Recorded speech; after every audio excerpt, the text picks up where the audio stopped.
Hai Nakama Squad, kembali lagi bersama Nakama Aquatics. Ikan merupakan salah satu hewan peliharaan yang paling umum dipelihara oleh mayoritas warga Indonesia. Setiap orang pasti punya pengalamannya sendiri dalam memelihara ikan. Mau itu ikan cupang atau ikan mas. Dalam sebuah fase dalam hidup, setiap orang Indonesia mayoritas pernah merasakan serunya memelihara ikan. Pastinya termasuk kamu.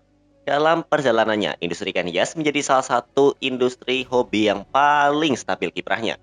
Dari kamu kecil sampai sekarang, kamu pasti masih nemuin toko ikan di pinggir jalan. Coba bandingin dengan hobi hewan peliharaan lain seperti reptil. Jelas ikan menang jauh. Seperti industri hobi lainnya, dalam dunia ikan hias, ada juga ikan yang harganya mahal, ada juga yang terjangkau. Semua ini tersedia karena dua segmentasi memiliki pasarnya sendiri-sendiri. Lalu kalau bicara dari asikan mana, kira-kira lebih asik pelihara ikan mahal atau ikan murah ya? Tonton video ini sampai habis ya. Perjalanan industri ikan hias Indonesia. Perdagangan ikan hias Indonesia sudah dimulai sejak tahun 1922, di mana saat itu adalah masa-masa di mana banyak warga Indonesia yang mulai tertarik buat melihara ikan, walau negaranya Indonesia sendiri belum lahir. Semakin lama pertumbuhan industri ini makin besar, bukan tanpa alasan, karena Indonesia sendiri memiliki luas perairan yang sangat besar, baik tawar dan air asinnya, yang dihuni oleh banyak ikan yang sangat berpotensi bisa dijadiin ikan hias.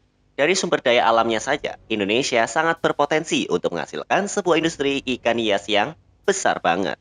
Selang ke tahun 1990-an, bentuk hobi ini mulai menjadi salah satu yang populer dengan melesatnya beberapa jenis ikan yang akhirnya jadi sebuah budaya tersendiri. Contohnya adalah arwana. Dengan melesatnya bentuk hobi ini, otomatis industrinya juga tumbuh semakin besar. Semakin banyak orang yang memutuskan untuk membuka usaha ikan hias karena semakin banyak permintaan pasar untuk membeli ikan.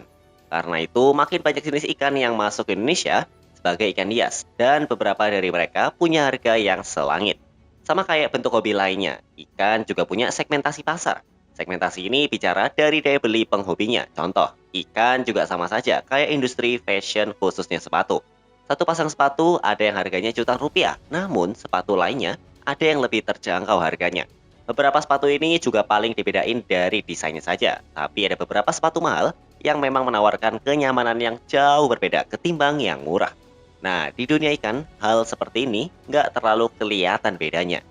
Kamu mau beli ikan semahal apapun dan semurah apapun, semuanya punya fitur yang sama, yaitu bisa berenang dan bisa dinikmati secara visual. Bedanya ikan mahal pasti terlihat lebih eksotis, karena itulah yang menjadi nilai jual ikan tersebut.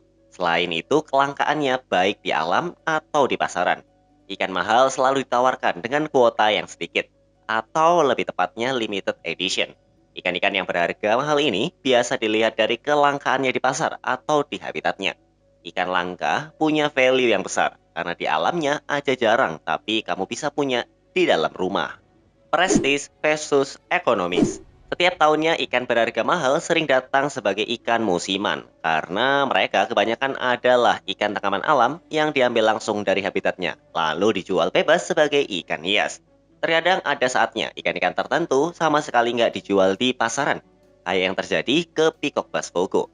Walau langka, namun banyak jenis ikan ini nggak dilindungi oleh sebuah undang-undang. Contohnya adalah cana barca. Mereka yang dihukum cuma terkena pasal masuk ke dalam hutan lindung saja. Sementara ikannya memang nggak dilindungi secara hukum. Jadi setelah keluar Taman Nasional Orang, cana barca bisa dijual seperti ikan pada umumnya. Jadi untuk industri, hal seperti itu adalah sesuatu yang menguntungkan. Karena pasti ada ikan mahal yang dijual ke penghobi. Orang secara hukum memang nggak dilarang kan? Ikan mahal punya pasar yang sangat mikro. Artinya, pasar untuk ikan-ikan sultan ini jelas lebih kecil daripada ikan-ikan dengan harga yang lebih terjangkau. Di pasar ikan hias yang umum di setiap kota, contohnya pasar ikan hias Jatinegara di Jakarta dan pasar Parung di Jawa Barat, jarang ada pedagang yang membawa arwana super red. Karena ya kalau pedagangnya bawa ke tempat kayak gitu, jelas kemungkinan ikannya buat laku ada di angka yang kecil. Soalnya memang bukan tempatnya. Makanya biasa ikan-ikan mahal ini dihias di dalam toko ikan bagus yang khusus menjual hewan eksotis. Tokonya juga nggak kelihatan rame. Walau kelihatan sepi, tapi toko ikan hias yang menjual ikan mahal jelas nggak sepi pembeli. Kalau kamu lihat banyak konten-konten grebek dari banyak YouTuber ikan di YouTube, kamu bisa ngeliat kalau banyak banget orang yang punya koleksi ikan mahal. Dengan stok ikan yang nggak banyak dan peminatnya banyak, jelas industri ikan prestis ini berada di jalan yang sehat. Makanya setiap tahunnya industri ini selalu bertahan. Sementara itu, buat ikan yang lebih terjangkau, pasarnya jelas jauh lebih besar. Karena ikan yang dijual lebih bisa untuk dibeli oleh mereka yang berada di kelas menengah ke bawah. Semua industri sangat bergantung pada segmentasi pasar ini. Nah, karena daya belinya jelas lebih besar. Perputaran uang di industri ikan hias dengan harga ekonomis ini juga lebih cepat ketimbang setiap harinya kuantitas yang terjual juga lebih banyak. Di pasar Parung contohnya, kamu bisa melihat dan tentunya membeli ikan kecil dengan isi 100 ekor per plastiknya. Dalam satu hari, bisa ribuan ekor ikan yang terjual di pasar tersebut. Berbanding jauh ketimbang industri ikan mahal yang mungkin sehari cuma laku beberapa ekor doang. Berjualan dan menjadikan ikan-ikan yang lebih ekonomis ini sebagai hobi juga lebih ekonomis. Jadi semua orang yang punya hobi ini. Keberadaan segmentasi pasar ini jelas sangat penting karena tren sering tercipta dari segmentasi ini. Ikan cupang, lohan, dan cana semua tercipta karena banyaknya orang yang dari segmentasi menengah ke bawah yang memeliharanya. Secara peran, segmentasi ini jelas jauh lebih produktif ketimbang mereka yang membeli ikan-ikan mahal. Tapi mau ikan mahal atau murah, semuanya punya resiko yang sama, yaitu bisa mati. Resiko ini sama sekali nggak digubris sama para penghobi ikan mahal, karena menurut mereka kematian ikan sudah jadi sebuah resiko yang harus diterima jika mutusin buat masuk ke dalam hobi yang punya nyawa. Berbanding terbalik, buat mereka yang harus menabung demi mendapat ikan mahal impiannya, kematian ikan bisa saja jadi hal yang sangat memukul dirinya. Karena uang hasil tabungan itu akhirnya hilang begitu saja. Kamu pernah ngerasain nggak?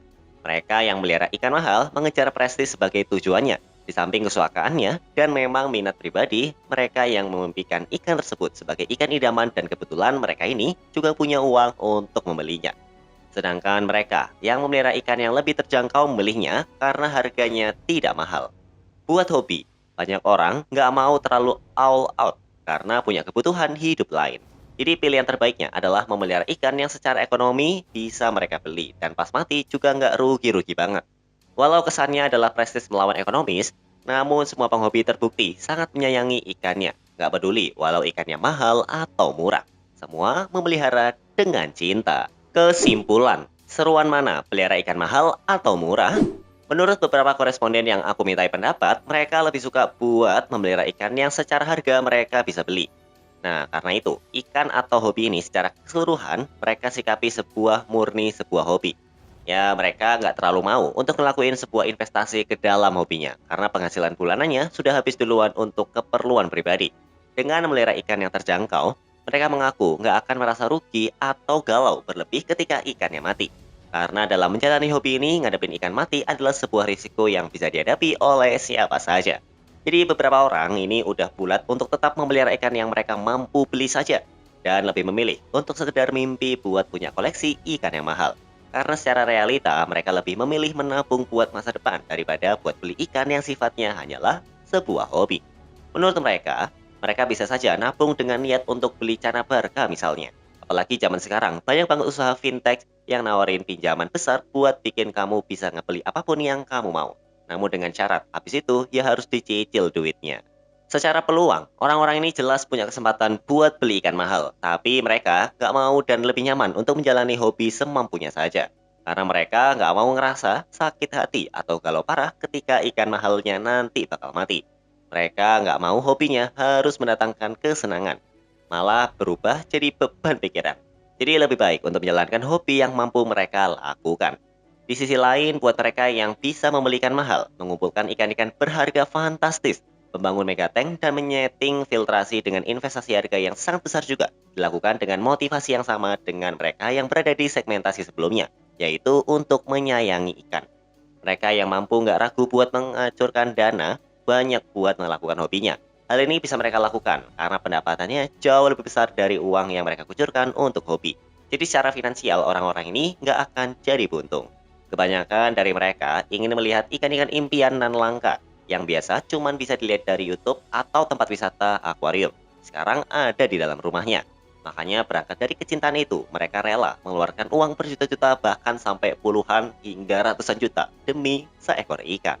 Dan sebenarnya perbuatan seperti itu sah-sah saja karena ya memang itu duitnya dia. Jadi terserah yang punya duit. Nah, kalau aku atau kamu yang berada di titik finansial yang masih mencari titik aman, jelas hal ini bukanlah hobi yang sehat buat kita. Karena secara level finansial, aku dan kamu masih mencari harta karun, belum bisa untuk membeli itu semua. Kalau dipaksain, bakalan jadi sebuah hobi yang nggak sehat. Sebenarnya kalau dibilang enakan mana pelihara ikan mahal atau ikan murah, kedua penghobi yang berada di segmentasi berbeda pasti bilang dua-duanya sama-sama menyenangkan. Karena kalau image harga mahal atau murah ini dibuang, maka yang ada cuma kecintaan kamu terhadap ikan. Bedanya kalau ikan murah, pas kamu temuin taunya dia mati, kamu nggak akan merasa rugi karena harga jualnya yang nggak mahal. Dan kamu juga nggak nyampe nabung buat beli itu. Sedangkan kalau ikan mahal, pasti kamu bakal pusing karena duit yang udah kamu tabung bisa hangus begitu saja.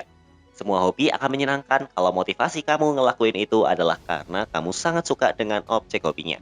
Kalau dijalanin dengan rasa suka dan rasa cinta, semua hobi itu mau murah atau mau mahal pasti akan menyenangkan.